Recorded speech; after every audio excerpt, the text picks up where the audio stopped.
Thank you everyone for joining the last week of RevUP, and thanks for letting us do this on Tuesday. We're doing this on a Tuesday because just a quick shout out to next Thursday. We at 1:30 p.m. instead of 1 p.m. So mark that on your calendars because we're working around this guy. I'm really excited. We got a license. Actually has a specific license. It's not technically a CPA. He's still working on getting his CPA license, but he specializes in helping real estate agents and real estate investors file taxes, and specializes with that with real estate accounting.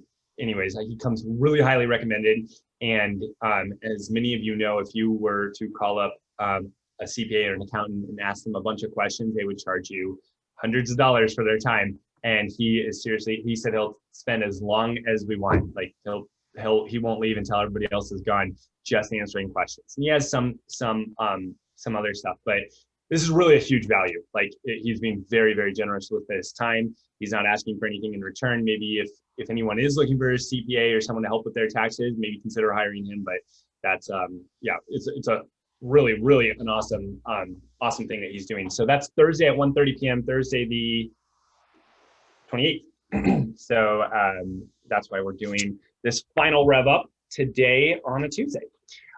So let me share my screen and then we'll go from there.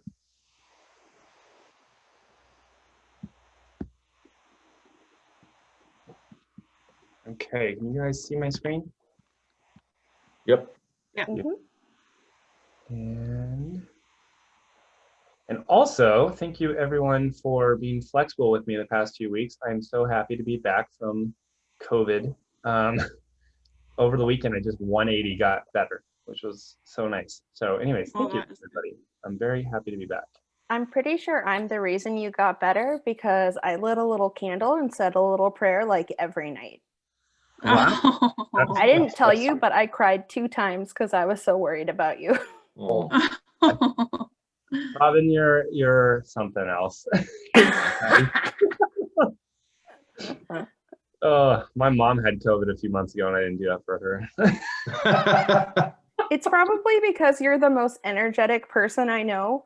And for like, Isaac's the kind of person, I was telling Christy, I was like, if Isaac sprains his ankle, like 30 minutes after, he's going to be like, oh, it's fine. I took an Advil. Whatever. I could limp on it. No big deal.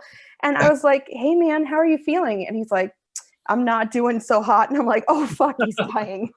Sorry, we'll record that. We'll beep that. Yeah, that's not fun, guys. Like, COVID is no fun. Oh my gosh. I mean, it's funny because some people in my family, they caught it and they were over it in like a week, but man, it hit me hard. I'm so glad to be better. I'm right now in that, like, I was talking to Andrew like 30 minutes ago, and I'm right now in that, like, it's like just not being sick feels so amazing. Because I was sick for like 3 weeks. I feel like, is this what normal feels like? I forgot it feels so good to not be ill. Oh my gosh, yeah, that's the truth. I feel you. I injured my arm the other day holding up 5 pounds of chicken because I was so proud of myself that I could hold up 5 pounds of chicken. Oh, right, yeah. Oh my gosh. Okay, guys, so this is week 12 of Rev Up, the final week. So if someone is watching this for and they haven't seen the previous weeks, no worries. This is, they do kind of stack on top of each other, but watching one week out of order it doesn't necessarily require you to have the previous weeks as reference. So today is the closing, the deal, going pending on transaction and seeing it through to closing. And then probably the most important part of what we do, the most important part of what we do in regards to staying relevant and staying busy throughout your career, and that's the follow-up after closing, which in my opinion is one of the biggest things that separates really successful real estate agents from the agents who just do a few deals a year.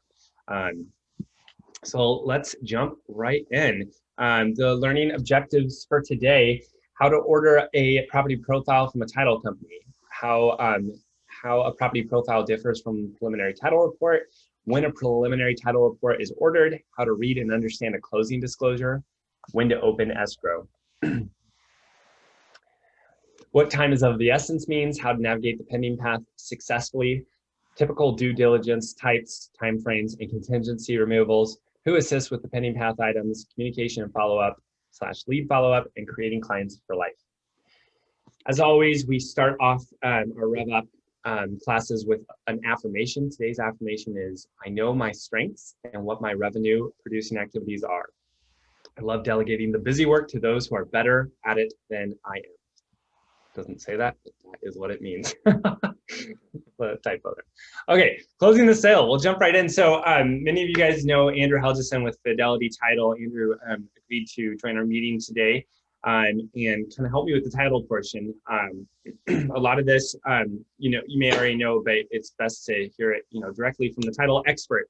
So Andrew and I will kind of be working back and forth. And if you have questions, these are supposed to be interactive. So obviously, if you have questions for Andrew about anything, there's no bad questions. So feel free to ask. So Andrew, I don't even really care to follow the slides so much for this, but yeah, if you want to maybe talk about like when you get a listing, how to order title, and once you go pending, what the title company is looking for there, and then we'll kind of jump into legal descriptions and things like that. Title. Sure, I can even start right here at the property profile, and I saw the first bullet point was when to order the property profile. The property profile, or trio as we like to call it, consists of a few things. It's going to have your legal description, so your last recorded deed or an Exhibit A if one's available.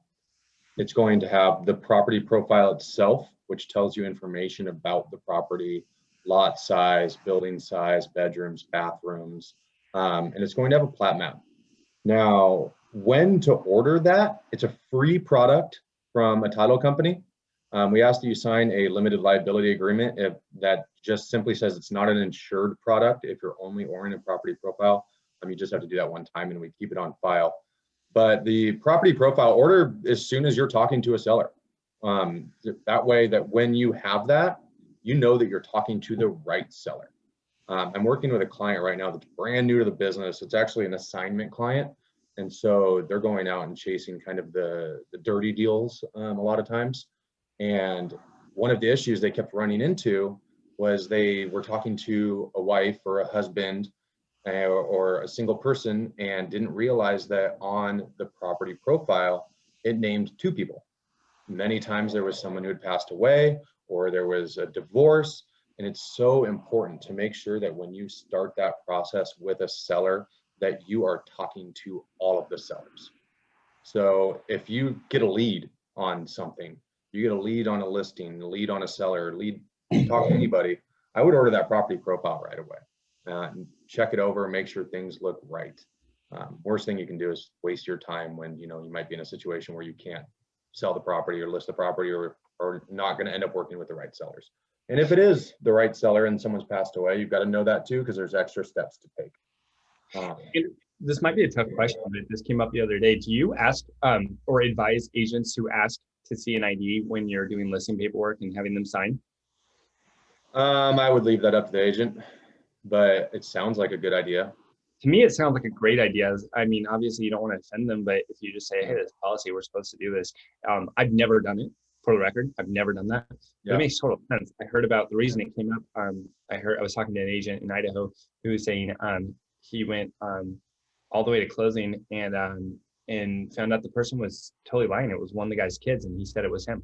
Yeah, I mean, I think that's like your 0.01% chance of happening. Totally. It's not a bad idea because that's a lawsuit. That's a major lawsuit. Totally. And you as a real estate agent could, I don't know, I'm not a lawyer, but you could debatably be liable for listing a property without permission from the seller for listing it. So this is all very fresh. I haven't thought about this much. This literally last week.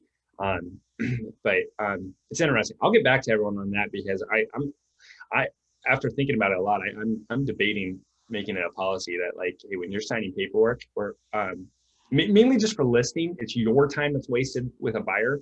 But on a seller, if you're going to list a property, you better be dang sure the seller is who they say they are. Right. Absolutely. So that's the number one thing to check. So definitely order that property profile as soon as you get an opportunity. And then the next step, of course, would be to look at that property profile, make sure the address matches up, make sure the ownership all looks correct. Get that legal description because you want that signed at your listing appointment. So if they, call you the next day and say, let's go live tomorrow, you can upload that to the MLS and already have it done. We've started sending Exhibit A's with all of our property profiles We weren't allowed to for a really long time by the insurance commissioner. So now we are doing that. So you'll have that right away.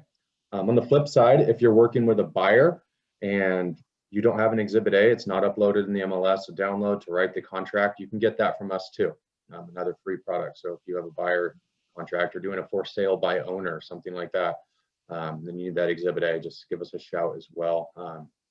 I know everybody should have my contact info, but just feel free to reach out to me for any of those things. Again, those property profiles, Exhibit A's are free products. Even on the weekends, I can get you a last recorded deed in minutes. It doesn't bother me to open up my backdoor access through my phone and grab that for you and mail it over. It takes about 30 seconds. Yes. Just answer that question, because I do get that question all the time, is how do you order title? Literally, whoever your title rep is, if you're using Fidelity, Andrew's your guy. You can literally just text them or email them and just say, hey, can we order title? And your title rep, someone like Andrew, is going to be much more accessible than if you have a closer who you like. For example, with Fidelity, I use Lisa Hayes, but Lisa isn't working on the weekend, so I don't text Lisa, if that makes sense. I text Andrew. Andrew gets it all going. So you just text, or however your title rep prefers, but Andrew's great at getting back right away.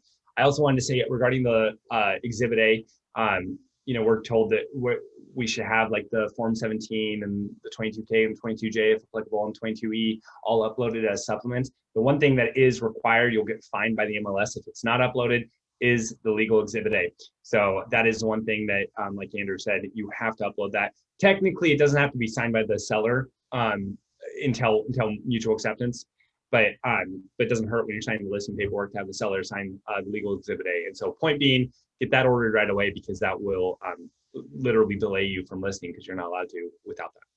Right. And side note on that, the MLS has allowed a last recorded deed instead of an Exhibit A. You are allowed to upload the last recorded deed. Exhibit A's are actually drawn up by us. So if we don't have a recent one from a recent sale in our network of systems, we have to do a last recorded deed, and then title draws up the Exhibit A, which takes a few days or a couple days. But a last recorded deed, if that's all we have, we'll send it to you, and you can upload that as well. Awesome. You might turn your screen and showing us what those look like. So, we get I get an email from Fidelity, and it has a bunch of attachments, and you can help. Let me this, but it's probably good to show that.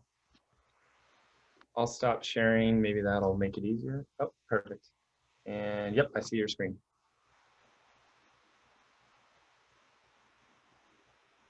That calendar almost gave me a stroke, Andrew. What? That your calendar was nightmare. That's an easy one. I'm trying to find a property profile.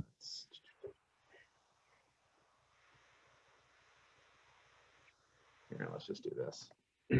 By the way, I totally put Andrew on the spot. I literally asked him to join this meeting 30 minutes ago. So if it looks like Andrew isn't 100% prepared, it's because I dropped this bomb on him literally 30 minutes ago, because I realized it makes sense to have a title expert here. So thanks, Andrew, for being flexible. Yeah, absolutely. Thank you for inviting. So this is a property profile for a property up in, I don't know, where is this? In Lakewood. So it's gonna have all your tax information, parcel information. I saw on your slide, it said other liens. All your liens are not going to show on a property profile. So this is not all encompassing, okay? So beware of that. It will show the most recent mortgage, but it might not be the only mortgage, okay? That's gonna be on your preliminary title report. So it's important to pay attention to. You have a plat map. This one's pretty straightforward. It looks like lots and blocks off a city street. There's your city street, and there's your last recorded deed. And that's the property profile. Attached to that is also the Exhibit A right here. So yep, lot 18 to 20, so lots and blocks, really easy one. Okay. In that email, they also sent that Exhibit A separately, so that you have a separate document. You don't have to separate the PDF to get to this to upload. And so that's the part Andrew was saying has to be uploaded to the MLS. Yep. So in this one, you've got Jessica Hagen or something like that as the owner. So again, you want to make sure you're talking to Jessica Hagen. And it's always good to ask in a listing appointment, are you married? Were you divorced? Has anybody passed away? Because those things do matter, even if, they bought the property and then got married, and the name is still the same, that other person has to sign. Community property. Yep, Washington is community property state. And if they were divorced, the divorcee has to attest to the fact that they haven't lived there in the last 6 months out of the year. Otherwise, they have rights to it as well. Correct me if I'm wrong, but if you have a divorce decree that says if you have a divorce decree, we can take that divorce decree, and if it awards the property directly to one of the divorcees, then yes, absolutely. Got it. Yeah. If there isn't one, there's just a dissolution or no divorce decree or anything like that, then yeah, we need to talk to everybody. Yep. Yeah. So it's just really important to order this ahead of time so you're talking to the right people. That is the biggest piece.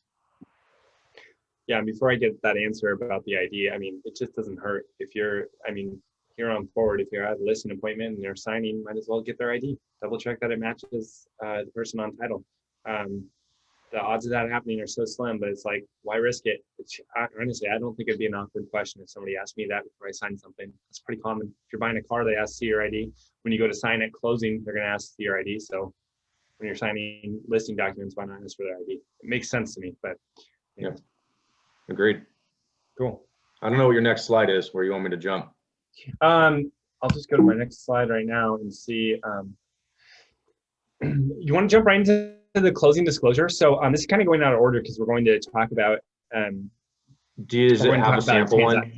I don't have a sample that I can show, and it's going to have people's names and numbers on it. That's a good point. Well, let's just talk about a closing disclosure. We don't probably don't even have to.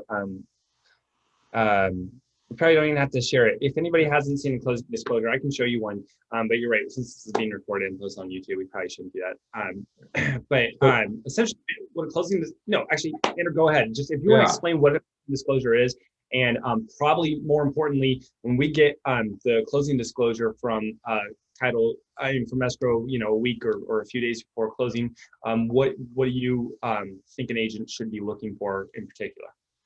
Yeah, absolutely. So the closing disclosure is what shows the debits and credits for a buyer or seller. You're gonna have two different closing disclosures. I will tell you the most common thing that we see on a closing disclosure is real estate commissions being incorrect. So please send that, I believe it's Form 40, right? Your commission disbursement authorization, send that in to us ahead of time, because if we don't know and we're up against the gun, we've got to guess.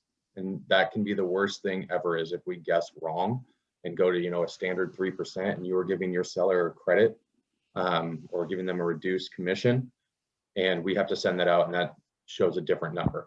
We'll do our best to reach out to you over and over and over to get that from you, but that is the number one thing that can change. So the closing disclosure goes out, and it's simply debits and credits for the fees and payments and profit from the sale for the seller, or the cost to do business as the buyer. It's lined up very neatly in rows. It's going to show the sales price, and then it's going to debit out the mortgage, the current payoff. It's going to prorate taxes from either first half or second half up to that date of sale. Yeah. It's going to have any payoffs due to utilities. So we always get those estimated from Puget Sound Energy or Tacoma Power or an HOA. So we get those figures estimated from them. They're typically higher than what the seller expects.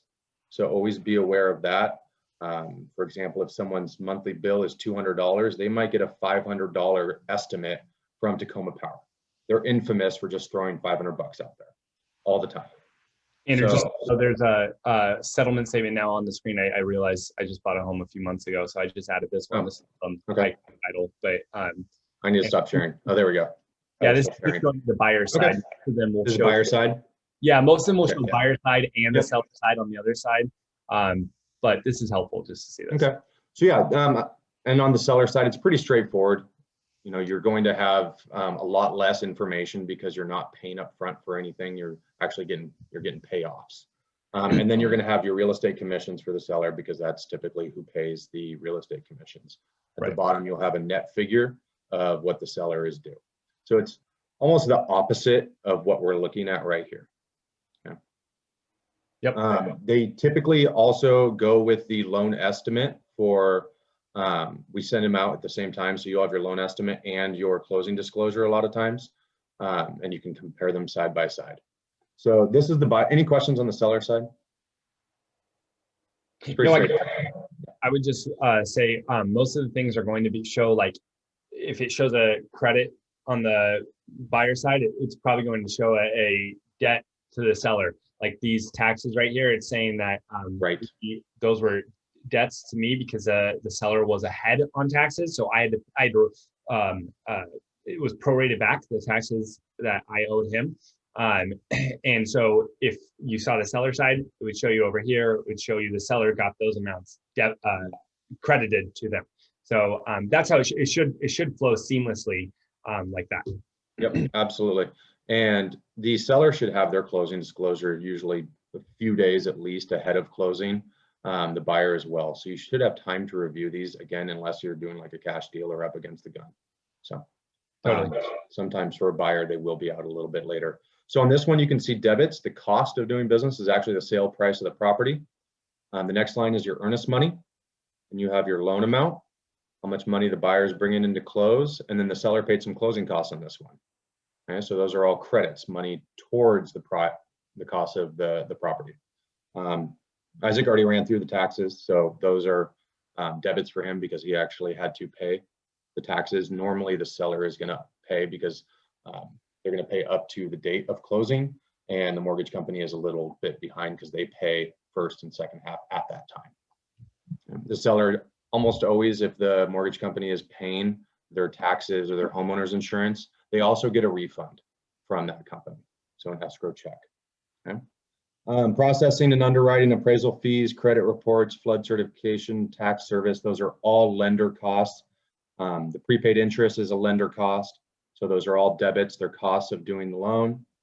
You've got your homeowner's insurance. Again, all companies are different. I just closed recently and they collected 5 months, which was kind of a bummer, but it was a buddy's home insurance company. So you know what it is, what it is. Property taxes, they'll collect usually between 2 and 4 months as well, depending on where you, what time of year you close. Title and escrow charges, that's of course us. So the escrow fee is split between the seller and the buyer. Okay, so those are always even unless it's been negotiated in the contract. The lender's title insurance, so that's the buyer's policy. The lender always requires. The seller has an owner's policy. So buyers default to homeowner's coverage on the standard purchase and sale, and the seller is required by Washington law to have an owner's policy. I actually covered this morning.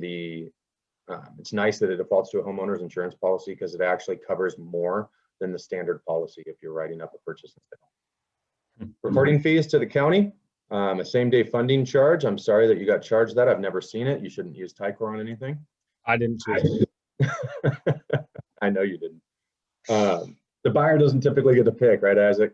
You heard my story. I did. It's all good. But Fidelity does not have a same-day funding charge, by the way. Government charges, those are your recording fees that actually go directly to the county to record your deed of trust. Then you've got your homeowner's insurance premium as well down there at the bottom. So if you scroll down again, you have your subtotals, and then you have your totals. Obviously, the property was $417 with title and escrow fees, county fees. It goes above that, lending costs. So the end day cost was $426.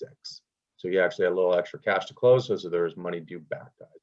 Which is really uncommon because I got my commission here to my closing costs. That's really uncommon. Is that 12,000 at the top, your credit? No, that's what this is. They wrote it kind of weird, selling agent credit buyer. So that's what that is. I don't remember what this. So the 12,000 is probably your commission, and then the 10,400 is the difference from that 1,300 back due to you. No, you know what I think it was? I think we were up against clock, and I think I wrote them a check for 12,000 just to cover anything extra because I did put 5% down. I think I just did extra just because I didn't want any more delays because there were issues with this one. Anyways, that's uncommon that a buyer gets a check at the end of this. That's really uncommon, but that's what happened here. Just a quick recap. If I, as a buyer's agent or a seller's agent, well, I guess it's going to be different if you're representing a buyer or seller, but the main things I check, I don't really check anything on the lending side. Obviously, if you're representing the seller, who cares? But if you're representing the buyer, I don't really check this too much. Maybe I'll glance at it and make sure nothing like really stands out as like, whoa, that's a huge cost. But this is really between my buyer and their lender. That's for them to figure out. I don't know what they negotiated with their lender. I don't know what those closing costs are going to be. I know an appraisal should cost around $750. If I see one that was $1,300, I'm going to be like, whoa, what was that about? But for the most part, I'm not going to worry too much about this. Same with the title and escrow charges. I mean, generally, I know these are like pretty. They're within dollars across the industry. Yeah, but I'm just going to glance at it, not too much. The big things I'm going to check for is if I negotiated a closing cost credit from the seller to my buyer. I'm going to double, triple check that that's there, because that's really, really common where we do an inspection response and we negotiate $3,000 and then we forget to send that to escrow, and they have no idea. And then it's like, guys, what the heck? You missed the $3,000, and the poor closer is like, you never sent the addendum. I mean, we're going to talk about that in just a second, about communication in a transaction. But that's a big one. Check for your closing costs. And if you're representing the seller, double, triple check the commissions amount. And if in doubt, ask. It should be to the penny. There shouldn't be any rounding. So don't, if it's off by 5 cents, call it out. Say, hey, this is off by 5 cents. That's our job. So those are the main things I'm checking, so people know. Beyond that, we're not expected to know exactly what title charges and exactly what the lending fees are going to be. So just to set your mind at ease, check for credits and check for commissions. Those are the main ones, and any other costs that should be there.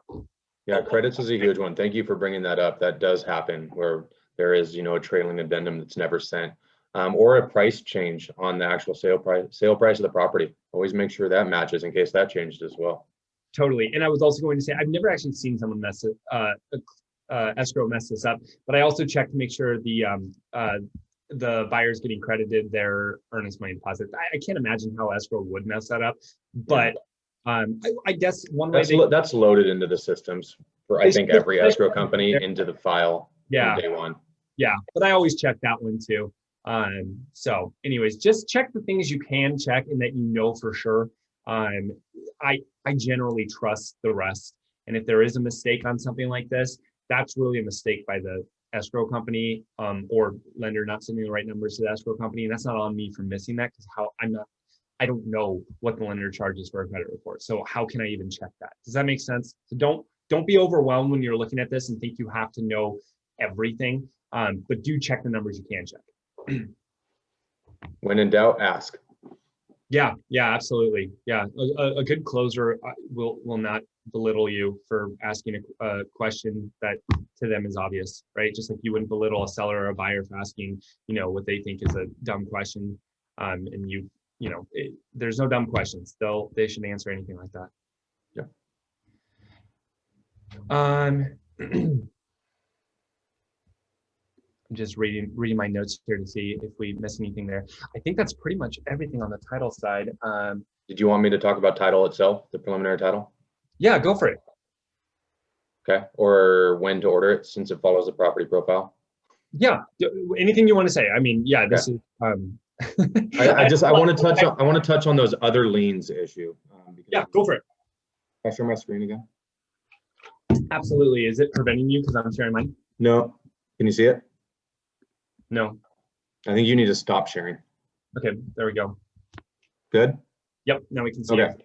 So this is a title report that was ordered. So it's usually going to come out a couple days after you order it. Turn time is anywhere between 12 hours to 3 days, depending on how busy we are. So when to order that? If you are really, really confident going into a listing appointment, you think you're going to get this, it's your brothers, it's your friends, whatever it might be, go ahead and order it. Get it done so that when you get it done ahead of time, so when you walk in that listing appointment, if there's anything funny already on title that you can address with that seller before going live on the market or before even taking the listing, because you may not want to, depending on what you see. Okay? If you're not so confident, please wait until after you have a signed listing, because it does cost us money to run these title reports, and then we have lost money if it doesn't ever go to market. There's no cancellation fees, but just standard practice. So when you open up our title reports, this is something that I always like to mention that so many people zoom over. We actually have a hyperlinked web-based version of our title reports. So you click Live Look, and it takes you directly into that title report. Really easy to read web-based version. Okay. So there's just a few things that you really want to pay attention to. Number one is vesting. Who is the property vested in? Okay. Making sure, again, that matches the property profile, that people that you spoke with are the ones that are the actual sellers. Okay. That's number one. Number two is your legal description. Okay. Make sure, again, that it matches up to what you believe to be the property. The parcels are all there. So if you know that this person owns 2 or 3 or 4 parcels, that all parcels are on the Exhibit A. This is what we work with to create the new deed that's transferring into the buyer's name. So you want to make sure that you have everything. Okay. Back in that summary, you scroll down and you've got your standard requirements. These are on all title policies. Okay. Just kind of escrow instructions, what we're going to be doing. Your exceptions is what you want to pay attention to. These are your special exceptions. I'll show you where they are on the PDF as well. But you have your standard things, and this is color coded to help you as an agent say, whoa, there's an issue. Okay. So covenant CC&Rs, those are always going to be there. And you click on it and you have your recording number, so you can actually pull up those CC&Rs for that property. This one is from 1950, so it's really just kind of another plat map. But if it was true subdivision like Oak Brook or Madera or something like that, that's going to have a bunch of HOA, there's going to be like 10 of these CC&R blocks, and you can find all their different recorded documents. Easement, okay, you want to check your easements, make sure there's nothing crazy. This is just City of Tacoma, utilities. All right, property taxes, making sure they're current. All right, if they're delinquent, then you know that your seller may be in financial issues, or that's jumping the gun, maybe it hasn't paid, but they're going to have a bigger closing cost, right? Because they have to pay those taxes back. And also, if somebody is delinquent on their property taxes, they are a distressed seller. There's a lot of things we have to do, proper disclosures for a distressed seller. You can still sell their home, there's no problem. There are proper disclosures that we have to do. So please watch that video that we did with Seth Goodstein, our real estate attorney, if you have questions about that. Or if you don't watch the video and you do encounter a seller who you believe might be a distressed seller, call me and we can talk about it. So this one you can see it's actually a really low amount compared to the build, but it's because they're a senior exemption. All right, so this one has 2 deeds of trust in red. This is because this one actually is a reverse mortgage. So they're the exact same amount. Okay, that's something you really need to be aware of. That's going to take extra time for us to figure out the right payoffs, work with the bank to get this property sold. So you might not be able to, tell the cash buyer that they can close in 5 days.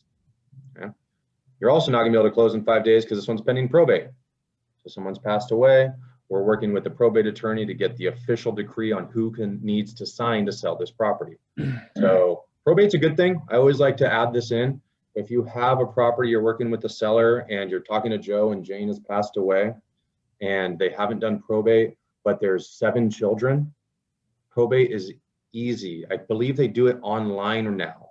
So it's simply taking that will and that death certificate to the probate, Superior Court probate, and saying, this property is mine to sell. And they get back to you and say, yes, it is. And they give you official documentation that you take to title. And we say, great. It's really, really easy. You don't have to go through a whole, estate clearing deal.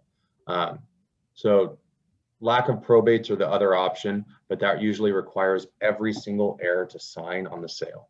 It's a lot more difficult. We closed one last week where we had 6 heirs and they didn't want to do probate. And we had notaries down in like lower Alabama finding people in the boondocks to sign. It was crazy. But it got done. DSA test lien for some. Go ahead. Sorry, one quick thing about notary.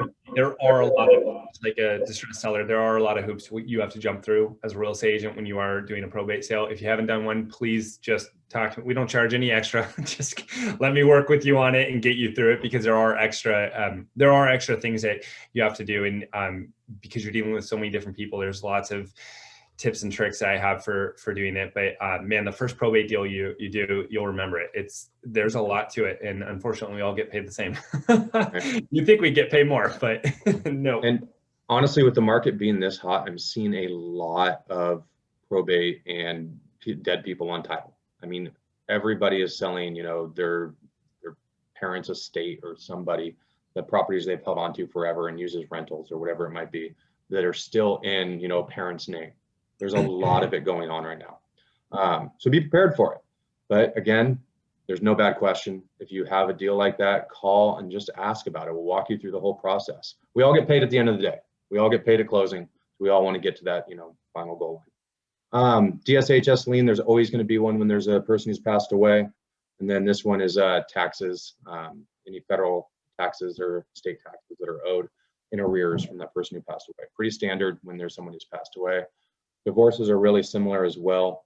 If there were any liens, those are going to be in here as well, like a sewer lien or a mechanic lien. Those are going to be in here in red, so you can find those too and know that, hey, maybe it's theirs, maybe it's not. If, contractor does work, or especially like an IRS, and the owner's name is John Smith, they're going to slap a lien against every single John Smith property in Tacoma. It happens all the time. So then we need a statement of identity from your seller, giving us their social security number and more information about them. And then we can clear that title and issue another report with all of those things off of it. So this is actually a second report. It was probably a lot dirtier on the first one. Okay. So that's the web-based version. Same thing here, all the same information. So you have your vesting and fee simple. That's the best. It's the outright ownership, who it's vested in. That exhibit A one more time. And then you can scroll all the way down past this legal jargon, which is escrow instructions. It's what we do every single day, to your special exceptions right here. Same information that was on that web-based version. This is what you might be more used to seeing if you're an experienced or tenured agent. But they have, again, hyperlinked. You can click on these and look at the recording number. The buyers want HOA docs or CC&Rs. You can click on those and get them. The deeds of trust, pending probates. That's where all of this is going to be. Okay? It's what we work with to clear title and make sure that when the seller sells or the buyer buys, that there's rightful owners and rightful buyers, and that there's not going to be a title claim in the future that impacts their ownership of the property. So there's a final policy always issued that shows nothing except the new mortgage typically. Any questions on title? That's kind of title in a real nutshell. There's a lot to it, but again, just ask questions. Best thing you can ever do as an agent. And work with the title company that will ask questions and not be annoyed by you asking questions. Most title companies should, but if you don't use Fidelity and you go to somebody else and they're not answering questions like this, then one strike and they're done. They should be answering your questions. Thank you. And then to go back to my original point, if you need a legal description after hours or something and you call me for that, that's not bothering me, because it means you're writing me into the deal. I'm happy to do it. Yeah, it's like we're not bothered when a seller says, hey, I want to sell my home and it's 10 p.m. on a Sunday. It's like, hell yeah. Yeah, absolutely. I'll be there yesterday. Yeah. And that's how your title company should treat you. Honestly, they really should. So if they're not, then find a new title company. We know one or two. I'm not sure what else you got on your slides. I'll stop sharing and let you go back, Isaac, in case. Okay, sounds good. Yeah, I'm not sure if I'll. I might ask some other questions, but I think that'll be all we need for sharing. But so yeah, once you get a contract signed, you want to send it to escrow. If you're working with a transaction coordinator, they'll handle that for you. But if not, don't count on the listing broker, or if you're the listing broker, the selling broker, to do it. I've heard all kinds of silly things where, especially, it's like these old real estate agents who've been in the business for 30 plus years, and they're like, well, that's on the selling agent to do. ridiculous. Don't count on anyone to do it, just unless you are hiring a TC. Always, when you get mutual acceptance, send it to all parties, and all party means escrow, the lender, the both firm emails, the other broker, and then only your clients. Don't send it to the other agent's clients. So let me redact what I said. Everyone but the people who aren't your clients. We still, just because we're in contract with someone doesn't mean you can reach out to somebody else's clients. So do remember that. That's something that you'll get yelled at by the other agent if you do. Some of these slides I think are poorly organized, so I may not follow these slides exactly. Closing the sale. This is talking about time is of the essence. This is really important. So throughout a contract, in the Form 21 and all the addendums, there's timelines. And most real estate agents do not take the time to read the contracts, which is not smart in my opinion. You know, we're making good money to review the contracts, and the buyer and seller, they're sure as hell not reviewing them, and they're counting on you to know what you're doing. So I use this example all the time. I've said it before, but on the form, this is like just one example that is unbelievable, that I would honestly say one out of 5 real estate agents really know this, honestly. Okay, this is the Form 22A, financing addendum.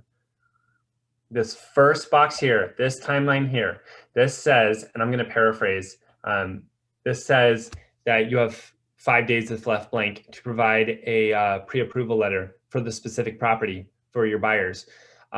Most people just kind of gloss by that because they're like, oh, I include a pre-approval with my offer. This specifically says that it has to have the specific address of the property.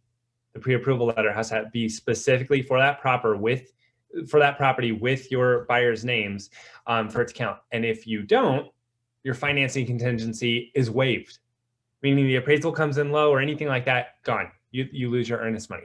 That's just one example. This isn't more important than any other timeline, except for the fact that this is one that I don't think most people know, that if they don't provide a pre-approval letter to the seller, listing broker within X, whatever it is, 5 days, with the address and the buyer's name, then their financing contingency is waived. And most lenders don't know that either. Because the lenders, know their side of the business, but they don't know our contracts. That's just one example. There's all these timelines. And so really the point, I just use as an example to kind of scare people into reading the contracts. But the point is, make sure you know the timelines. Earnest money is another classic example. Most people think you have 3 days. You don't.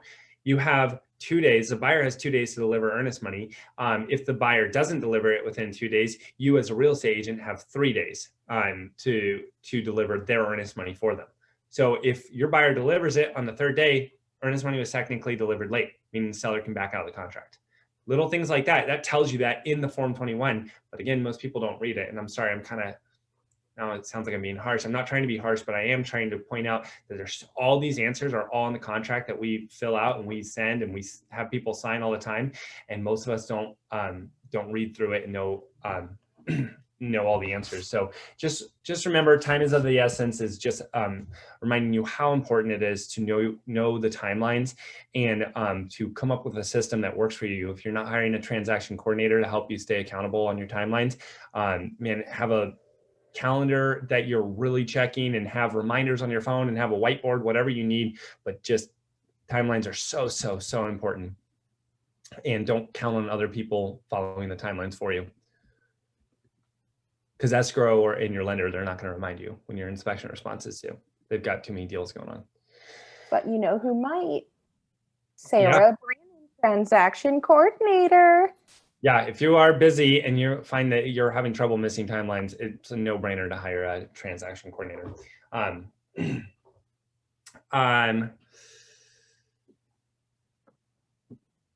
don't really like this slide. Hey, really quick, can you go back, Isaac? Yeah, absolutely. I want to touch base on the closing and possession at the very bottom. So it happens a lot in King County and Snohomish, not as much in Pierce, but it has been happening where the counties are getting overwhelmed with recordings being sent in and they don't make it. So especially on Fridays, where they're just swamped and they don't get it. We've already released to the county from our office, so it's out of our hands. and we don't get recording numbers on Friday, Yep.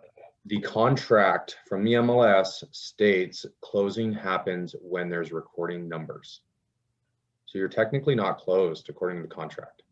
According to escrow, you're closed. We have all the money. It's done. It's out of our hands. The county has agreed that they've received it. It just hasn't hit the docket.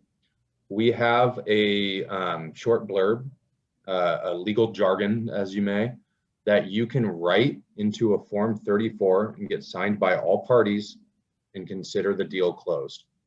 Okay, it's a trade and lien addendum that you can have signed and done. So if your buyers want to move in on that Friday and your sellers want to move out, or it's ready to go, you can do this Form 34 and it's legally closed. It trumps the contract.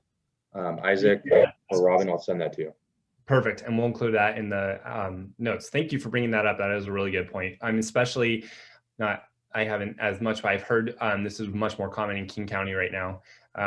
But Craig had it happen to him on a Pierce County deal a week or two ago. I don't know if that was Fidelity, but yeah, it's happening. And it's if you didn't have this addendum signed, good Lord, that could really piss off a buyer who has their moving truck all set up for tomorrow. And now they have to wait till Monday, and tomorrow's Saturday. Oh, and by the way, Monday's a holiday, so now they have to wait till Tuesday. Right. Being facetious, but you know what I mean? It's like, get that shit. It's actually, it's happening more and more. Counties are just overwhelmed. It was really, really bad in early December, but it's starting to get there again. So awesome. Thank you for bringing that up. Yeah. And if you can avoid Friday closes at all, avoid end of month. Great tip. You're not going to be in trouble. It's Fridays, it's end of month. Like this coming Friday, there will be recordings that don't make it. I guarantee it across the industry. I almost always do Wednesday. If I can't do Wednesday, I do Tuesday or Thursday. I try and keep it in the middle, so I'm not up against a Monday and up against a Friday. Just like, it's a no-brainer. Honestly, it doesn't make any sense to try and like just push it off and try and do middle of the week. Okay, so we've talked about this before. Throughout the transaction, there's all these little lulls that for us, we got 2 deals going on or 4 deals going on, or maybe we only have 1 deal going on, but we've gone through it so many times and we're past it's the main one that we talk about is we're past the inspection and we're before closing and we're waiting for the appraisal. There's nothing to talk about. So you're with your buyer, so you can go, 2 weeks without talking to your buyer or seller and to you, it's just like, well, that's normal. There's nothing to talk about. To your buyer and seller, they're still like, what the heck's going on? And I haven't heard from my agent like what's going on. No news is not necessarily good news to somebody who's making the biggest purchase of their life or selling the biggest, transaction of their life. So communicate. That's really what I wanted to echo here in regards to closing the deal. And then following closing, creating clients for life. Let's talk about this is the last part of this meeting, and this is, like I said, probably the most important part. This is the goal, guys. This is what everybody who is newer to the business, which I think is everyone on this call, we've all been licensed for, I think I've been licensed the longest and I've only been 5.5 years.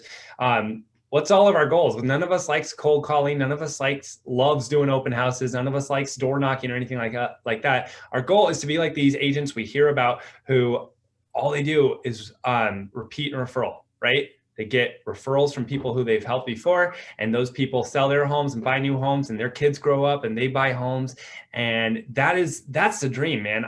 There's a few agents in our office who worked their absolute butt off early in their career, and now they're reaping the rewards. And I see these people doing $250,000 a year in gross commissions. And Michelle Goen. What was that? Michelle Goen of Goen Homes. She literally doesn't advertise. All of her business is referral. And it's because she worked her butt off. Craig is obviously the same way. Craig spends very little money on personal Craig advertising, the brokerage we advertise, but personal Craig advertising, very little. Rhonda, and this is not saying these people don't work their butts off still, but they don't have to do the marketing that we don't like to do. And so that's really what this last part of the meeting is about. It's if you set up just a perfect machine follow-up system for your past clients, you will get there. It takes time. If it didn't, we wouldn't see those statistics about whatever it is, 70% of the agents dropping out after the first 2 years. You got to put in the effort and put in the time, but eventually you'll get to the point. So anyways, See, the slides are just like bullet points for me. I like to put it in my own words, but approximately 75% of agents never or rarely follow up after a sale. That seems like such a made up stat. I don't believe that. What does that mean? I have heard. I know that's true. I 100% believe that. I cannot tell you how many of our brokers that I'm like, hey, did you even ask for like a recommendation? Do you have a plan to follow up with your clients? And they don't. Or they'll have oh, it's a 1-year house anniversary. Here's a bottle of champagne, and then drop off the face of the earth for 5 years. And those agents, when you go to show those homes, there's always a magnet about that broker they didn't list with on the fridge. Yeah, seriously, just sending them an email every once in a while isn't going to work. It's really, and that's kind of what the rest of these slides are about. It's about, I don't feel like I even need the slides, but it's about setting up a follow-up plan. So let's just talk about my follow-up plan. Let's forget these slides. And I'm going to say I'm perfect. Honestly, you can look up, we live in the age where there's so much free content out there. Look up what other expert agents are doing. And there's so many different follow-up plans. But for me, I want to really focus on them. I think I've seen statistics. I'm not going to try and repeat them. But the best chance to get a referral is within the first 3 months after closing. So those first 3 months, I'm annoying. But I'm not annoying because they don't think I'm being annoying, because what I'm doing is I'm not saying, hey, do you have a referral for me? I've never said that. I know a lot of coaches will tell you at the end of a phone call to always ask for a referral. I've never done that. What I do is I just say, hey, how's the moving going? And inevitably something's come up, right? And there's this problem here. And it's like, oh, do you need a roofer? No problem. I got a roofing guy. I'll send to you. Oh, that's awesome that Isaac followed up and sent me that roofer guy. Now I don't have to go on Yelp and like yell anxious about who I'm hiring. I'm going with Isaac's guy. And I'm just texting them, hey guys, how'd the roofer work out? Oh, it worked out great. So glad to hear it.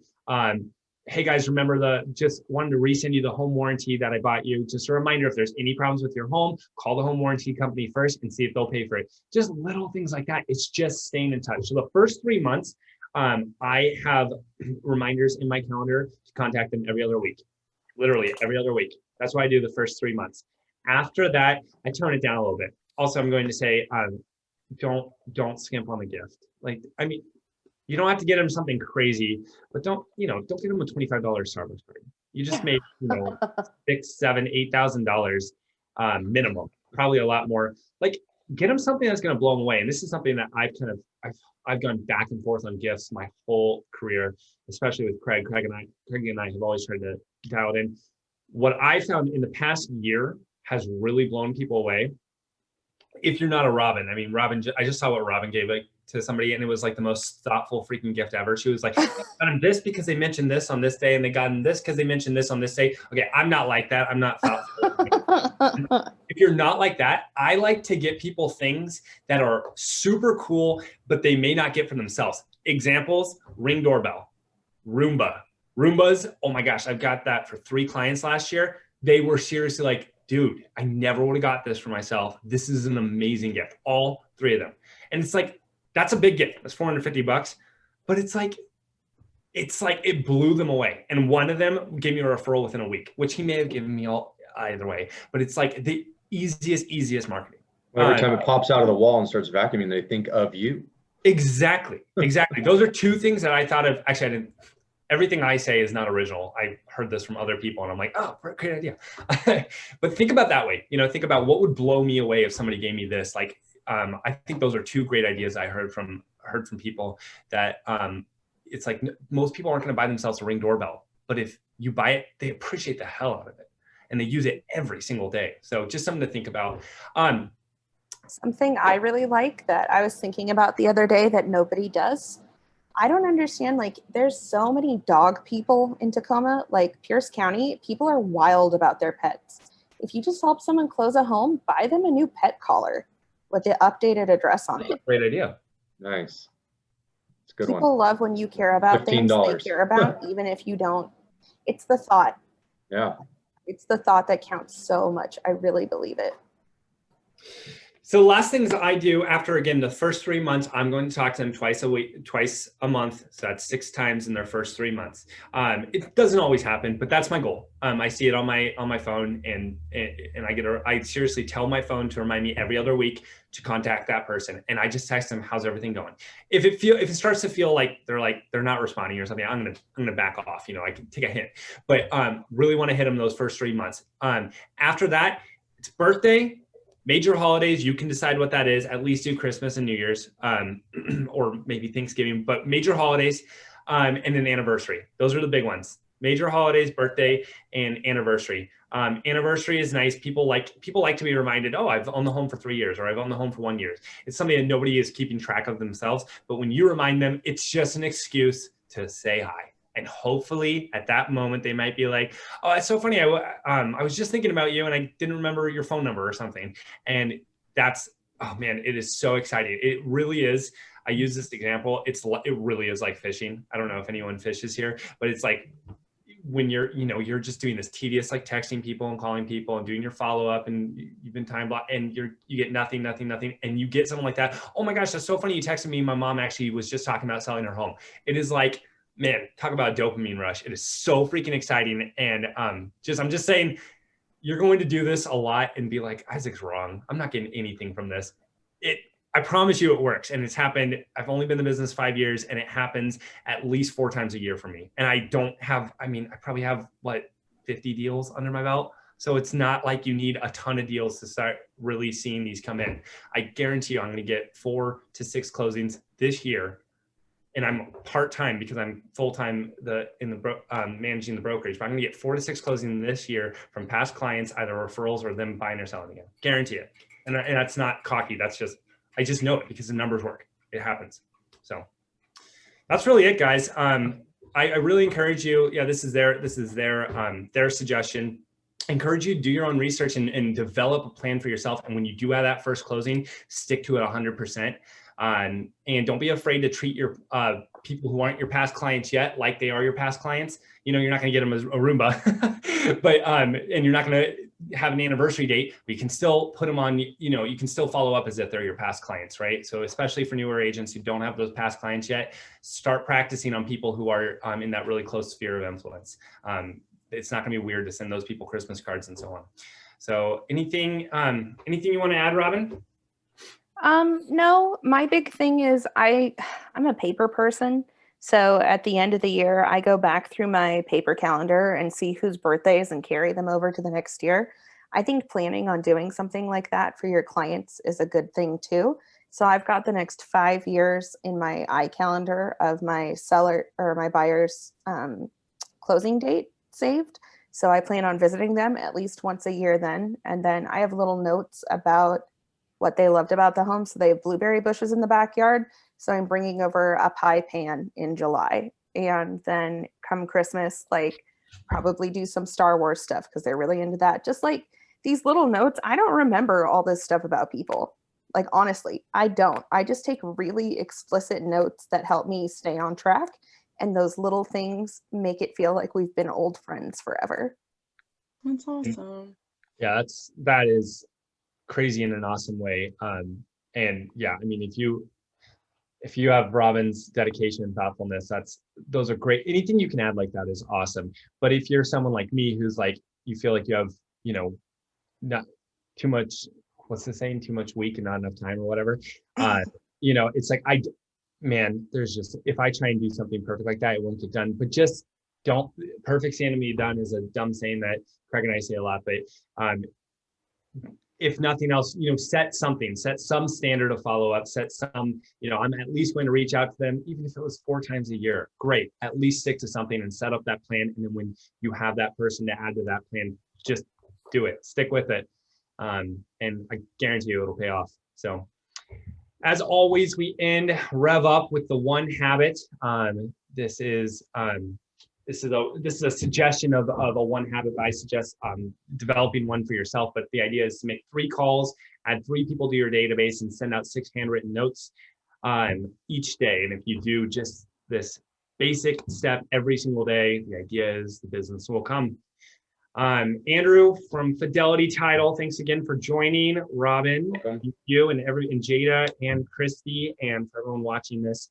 As always, feel free to reach out anytime. And guys, that was so exciting. We got through 12 weeks. Woo woo! Now we're gonna start it again next week. Yeah, we'll start on Thursday next week. We were going to take a week off, but I just took 3 weeks off. So it didn't feel like a vacation though. We're just gonna jump right in back at week 1. I'm trying to get next rev up the 12 weeks. One big bit of feedback that I got from everyone was more group participation, which would be easier if we were all in person. So I'm going to try and add more group participation, especially because a lot of us will have already been a part of the last one. So just so everyone knows, that's kind of how it's going to change for the next 12 weeks. I'd love to get more participation going, and I feel like iron really sharpens iron in this business, and we all have so much to learn from each other.